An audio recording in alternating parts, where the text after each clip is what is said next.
네, 오늘은 기본 3편 윤 선생 블로그를 할 때 주의해야 될 사항에 대해서 좀 설명드리도록 하겠습니다. 네, 블로그 주의사항이라고 썼지만 대부분의 그 내용들은요, 원장님들이 그, 그동안 많이 들으셨던 내용들이어갖고 이미 주의를 잘 하고 계시는 것일 수 있어요. 처음 조금 블로그를 시작하시는 분들에게는 그런데 좀 도움이 될 겁니다. 블로그 주의사항 그 기본 3편, 네, 포스팅이 돼 있으니까 이 포스팅도 읽어보시면서 또 때로는 강의로 아, 내용을 파악하시면 도움이 될 것 같습니다. 주의사항 말씀드리면서 처음에 제가 이런 걸 보여드립니다. 우리 몸에 좋은 거 잘 챙겨 드시나요? 네, 이제 다들 건강을 좀 챙기실 시기가 되었죠? 네. 건강 프로그램을 제가 보는데 의사 선생님이 이런 말씀을 하시는 걸 들었어요.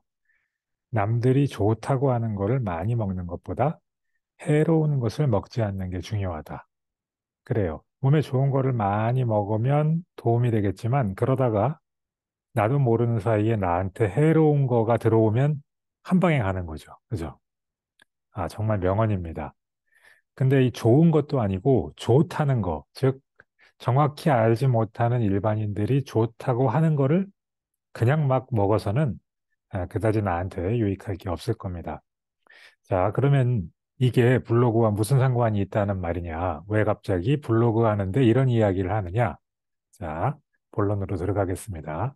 항상 제가 블로그 포스팅 하는 스타일이 있죠? 이렇게 처음에 이런 세 가지 이야기를 하겠다고 예고를 하는 거예요. 그리고 그 세 가지를 하나씩 하나씩 풀어갑니다.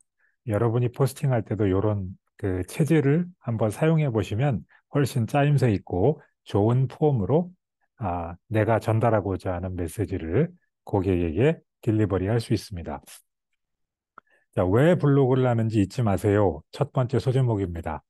블로그를 왜 하고 있나요, 우리는요? 네, 우리가 나의 개인적인 관심사를 그냥 포스팅하는 일기 같은 블로그를 하는 거라면 뭐 이렇게 복잡한 강의를 듣고 피드백을 받고 고치고 이럴 필요가 없습니다. 그냥 내 마음 가는 대로 쓰시면 되죠. 근데 원장님들의 블로그는 비즈니스 블로그죠. 네, 사업하시는 분들의 블로그는요, 이유가 있습니다. 네, 이유가 뭐죠? 제가 그 기본편에서 여러 차례 강조했는데 요거죠. 요 오렌지색으로 된 거. 핵심 상권에서 가망 고객이 나를 발견하게 하고 그리고 지속적인 관계를 맺고 신뢰를 하게 돼서 결국은 상담도 신청하고 등록도 하게 만들려고 계속 포스팅하는 겁니다. 저거 하나하나를 갖다가 따로 따서 소제목으로다가 만들어서 드렸잖아요. 기본적으로 자녀 교육 때문에 뭔가 고민하고 있는 엄마, 그게 막 고통의 수준까지 간 엄마가 답답하니까 네이버에 검색해서 누군가를 좀 찾으려고 하는데 그때 내가 발견되도록 그러려고 블로그 하는 겁니다. 자, 원장님을 찾아오는 엄마의 여정, 그 journey에는 이런저런 장애물들이 여기저기 도사리고 있어요. 그것들을 하나하나 제거해서 엄마가 나를 쉽게 발견하고 찾아올 수 있게 하려는 게 지금 이 포스팅의 목적입니다. 가장 큰 장애물은 뭐냐 하면요. 너무 많은 블로그가 있기 때문에 찾기가 어렵다는 겁니다. 그래서 그 장애물을 극복하려고 핵심 상권, 즉, 우리 학원에 가장 많이 다니고 있는 학교, 그 학교 학생들의 엄마들이 검색할 만한 키워드를 사용하는 거죠. 그리고 그 키워드로 검색했을 때 잘 노출되기 위해서 1000자에서 1500자 정도 분량의 글을 쓰는 거고요. 그리고 내용과 어울리는 사진, 그리고 눈길을 끄는 사진, 동영상 이런 것도 넣어주는 겁니다. 이렇게 해주면 네이버에서 퀄리티 있는 포스팅이라고 판단하고 엄마들이 검색했을 때 내 포스팅을 탑 5개에 올려주는 그 메커니즘이 돌아가는 거죠. 자, 이런 것들은 모두 그 이렇게 잘 써서 상위에 노출시키려는 노력들은 몸에 좋은 거 먹는 행동에 비할 수 있습니다. 원장님들이 정말 열심히 내 블로그에 품질을 올리기 위해서 영양가 높은 음식을 먹고 잘하는 거에 비할 수 있어요. 근데 이렇게 몸에 좋은 걸 먹어갖고 건강하고 튼튼해진 것 같은데 갑자기 훅 가는 일이 생깁니다. 왜 그럴까요? 이게 나도 모르는 사이에 안 좋은 습관, 즉 몸에 해로운 행동을 했기 때문에 그래요. 보통 우리가 건강한 사람이 한두 번 잘못된 음식을 먹었다고 해서 그냥 큰일 나진 않습니다. 어떤 원장님들은 내 블로그가 멀쩡했는데 갑자기 이상해졌어요. 뭐 검색을 해도 나오지도 않고. 예, 그렇게 말씀하시는데 그런 일은 여간에선 생기지 않습니다. 이런 잘못된 행동들, 네이버가 페널티를 주는 행동들은요, 보통 습관적으로 잘못된 행동을 반복해갖고 차곡차곡 누적되다가 어느 날 선을 넘는 거예요. 그래서 그냥 갑자기 덫과 같이 그날이 오는 겁니다. 자, 어떻게 하면 좋겠습니까? 여러분이 운전 배울 때를 생각하시면 되죠. 처음 배울 때 좋은 습관을 잘 정착시킨 사람은 안전하게 무사고 운전을 하게 되죠. 예. 그런데 처음부터 자꾸 속도를 과속하고 신호도 슬슬 위반하고, 네. 주의를 게을리한 사람은 언젠간 사고를 나게 돼 있습니다. 네. 그래서 블로그도 좋은 습관을 좀 정착시켜야 되는데, 다음 나오는 내용들이 그런 거에 도움이 될 겁니다.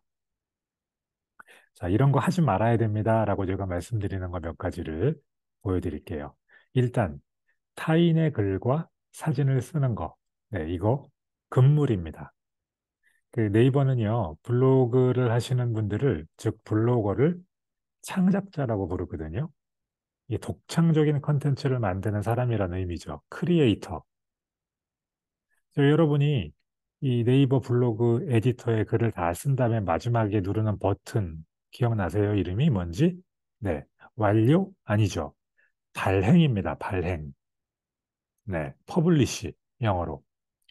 자, 작가나 교수가 자기 작품이나 논문에 남의 글이나 이미지를 무단으로 사용하면 어떻게 되죠? 네, 그걸로 그냥 그 사람 커리어는 끝입니다.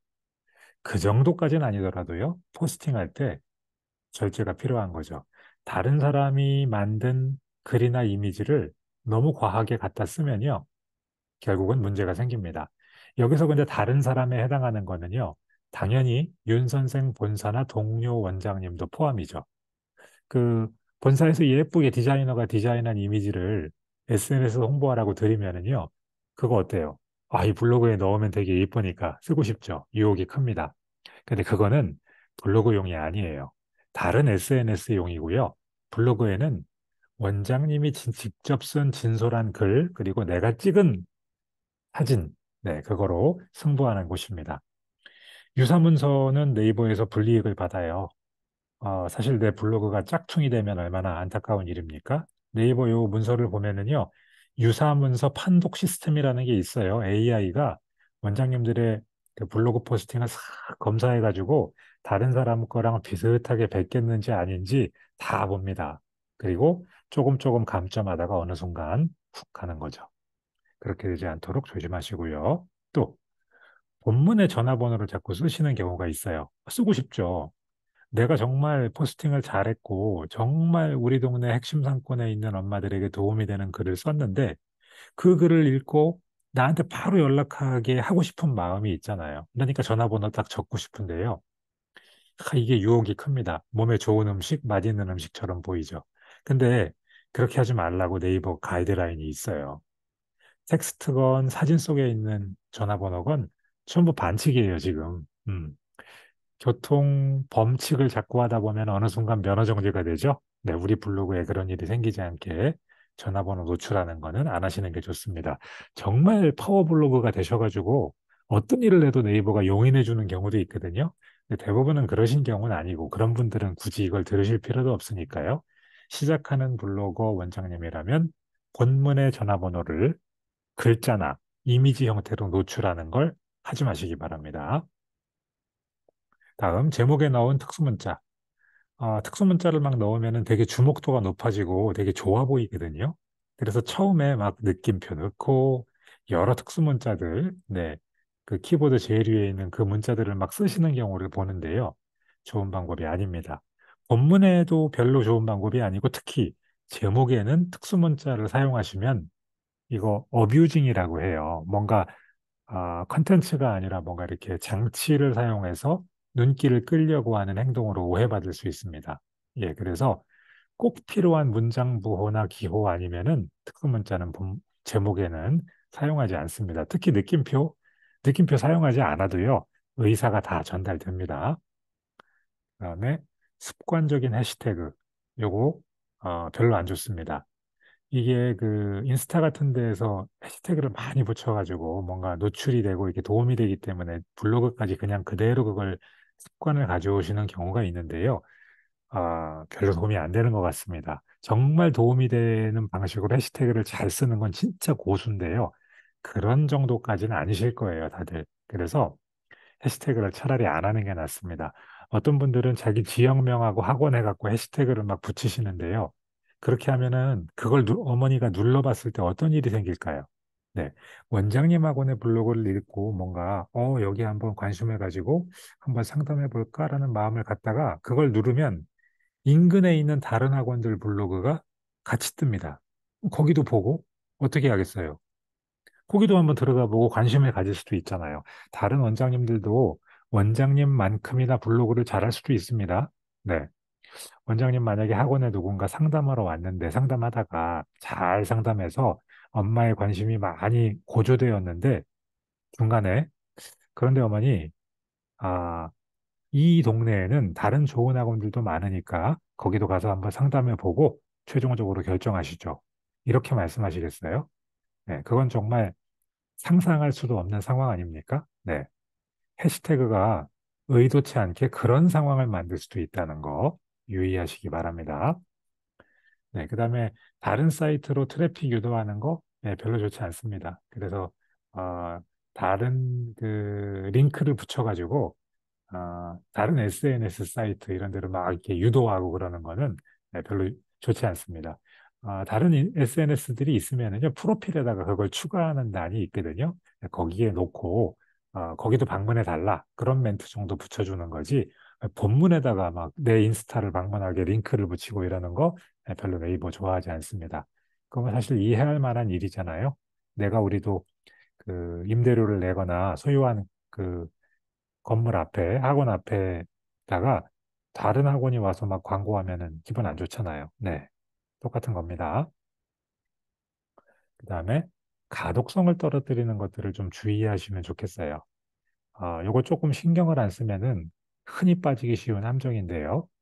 어, 블로그 보는 사람들이 눈이 그렇게 초롱초롱한 사람들이 아니에요. 학부형쯤 되면은 시력도 좀 안 좋아지고, 예, 가끔 가다가 이제 돋보기를 좀 쓰는 경우도 있고 이렇단 말이죠. 네. 어, 글씨를 빨리 파악하고 가독성 높게 보여주지 않으면은 그냥 읽다가 눈이 아프다 그러면서 이제 그냥 나가버릴 수 있단 말이에요. 그래서 잘 보이게 쓰셔야 됩니다. 글자 크기, 서체, 색상 그런 거. 예. 여기 지금 글자체들 어때요? 귀엽고 이쁘죠? 예. 저도 이런 거 좋아해요. 하지만 더 중요한 건 뭐예요? 예술적 감성이나 창의력이 아니라 메시지 전달이란 말이죠. 예. 지금 우리가 쓰는 글은요. 회사에서 마치 비즈니스 제안서를 내는 거랑 똑같아요. 거기에 이런 글자체에 상상이나 할 수 있습니까? 아니죠. 네, 이런 거는 그냥 내 개인 일기장 같은 데에서나 쓰는 거고요. 기본 서체, 나눔 고딕, 나눔 발음 고딕, 나눔 스퀘어, 네, 이런 게 좋습니다. 폰트는요, 최소 15, 16도 괜찮고요. 텍스트를 많이 안 쓰는 원장님의 경우에는 그 이상 사이즈도 괜찮아요. 검정 계열 색상으로 쓰시면 좋습니다. 저는 기본 세팅으로 딱 고정해 놓았는데요. 블로그 관리에 들어가서 기본 설정에 기본 서체 설정으로다가 해 놓으시면 됩니다. 요즘은 저도 눈이 조금 안 좋아지나 봐요. 이렇게 세팅했다가 이제는 요거를 크기를 16으로 변경했어요. 행간도 180으로 딱 고정해 놓으시면 보기 좋게 나옵니다. 가끔 질문하시는 분들이 있어요. 야, 이거 갑자기 네이버가 글자 그 행간이 너무 좁아졌다. 왜 이러는지 모르겠다. 네, 이 문제입니다. 나도 모르게 만진 행간 때문에 어색해졌다면 여기 와서 정비하시면 됩니다. 네, 그 다음 조심할 거. 어색한 줄바꿈입니다. 저는 원장님들이 내주시는 그 과제 그 볼 때 휴대폰으로 보거든요. 어, 컴퓨터로 보면 편하죠. 그런데도 일부러 휴대폰으로 봅니다. 왜요? 엄마들이 읽는 것과 같은 방식으로 보려는 거죠. 엄마의 시선으로 보는 거죠. 예. 대부분 엄마가 컴퓨터까지 열어가지고 이렇게 검색 안 한단 말이죠. 스마트폰으로 다른 일 하다가 생각났을 때 검색하는 거예요. 엄마의 눈, 즉 손님의 눈, 객관으로 보는 게 매우 중요합니다. 그래서 원장님들도 컴퓨터로 글을 썼어도 핸드폰으로 꼭 한번 점검하세요. 대부분 컴퓨터로 글을 쓰니까 내가 쓸 때 자연스럽고 예쁜 형태로 줄바꿈을 해놓으세요. 적당히 몇 단어 쓰고 엔터 쳐서 줄 바꾸고 줄 바꾸고. 컴퓨터 화면에서는 예쁘게 보인단 말이에요. 자연스럽고. 그런데 그걸 발행한 다음에 휴대폰에서 보면 어색해집니다. 줄이 단어 중간에서 뚝 끊기고 한 단어 쓰고 줄 바꿔지고 네, 이렇게 되는 거죠. 자, 그럼 이걸 어떻게 하느냐? 컴퓨터로 쓰면서도 요거를 모바일에서 어떻게 보이는지를 보는 방법이 있죠. 네, 여기 에디터에 보면은 모바일 화면이라고 돼 있죠. 네, 이 부분을 모바일 화면 상태로 놓고 글을 쓰면 그렇죠, 이런 모양이 됩니다. 어때요? 모바일로 보는 것 같은 느낌이 되죠? 네, 그리고 한 번에 한 7줄, 6줄, 이 정도로 쓰고 줄을 이렇게 바꿔주면서 엔터를 한 번 더 넣어서 단락을 아예 분리를 해버리니까 보는 눈이 좀 시원합니다. 네, 이 정도 쓰시는 거, 이 정도 간격으로 쓰시는 게 좋습니다. 제가 요 포스팅할 때 그 쓰고 있는 컴퓨터 화면을 캡처한 건데요. 에디터에서 이렇게 모바일 화면으로 해놓고 쓰시고, 네, 엄마의 눈으로 내 글을 보는 방법입니다. 과도하게 길거나 짧은 단락 이야기도 드렸죠? 네, 금방 드린 말씀입니다. 엔터 없이 쭉 쓰다가 모바일 기준 5줄에서 8줄 정도 될 때 엔터를 2번 따닥 쳐가지고 단락을 바꿔주는 거. 네. 딱 보기에도 밸런스가 잡혀 보이고 내용 읽을 때도 부담이 적어요. 예. 그렇다고 또 한두 문장 쓰고 계속 단락을 바꾸면은요, 글의 흐름이 뚝뚝 끊기는 느낌을 받아서 조금 안 좋고, 10줄 이상 길어지면은요, 가다가 이 줄을 읽었나 아랫줄을 읽었나 막 헷갈려집니다. 네. 그래서 적당히 그 분량을 유지해 주시면 좋고요. 두세 단락을 두세 번 바꿨으면은요, 관련 있는 이미지 한 번씩 넣어주시면 좋아요. 네, 우리 회원들, 학원 원생들 공부 열심히 하는 사진도 넣으셔도 되고, 조금 너무 부담스럽지 않은 가벼운 이모지 같은 것도 사용하실 수 있습니다. 아, 블로그 주의사항 기본 3편인데요. 블로그는 엄마가 나를 찾아오는 여정이 평탄해지도록 작은 거 하나까지 꼼꼼히 챙기는 우리의 노력이죠. 네. 이 포스팅에서도 주의사항 많이 말씀드렸으니까 그걸 잘 적용해서 다음 포스팅을 조금 더 퀄리티 있는 포스팅으로 바꿔보시기 바랍니다.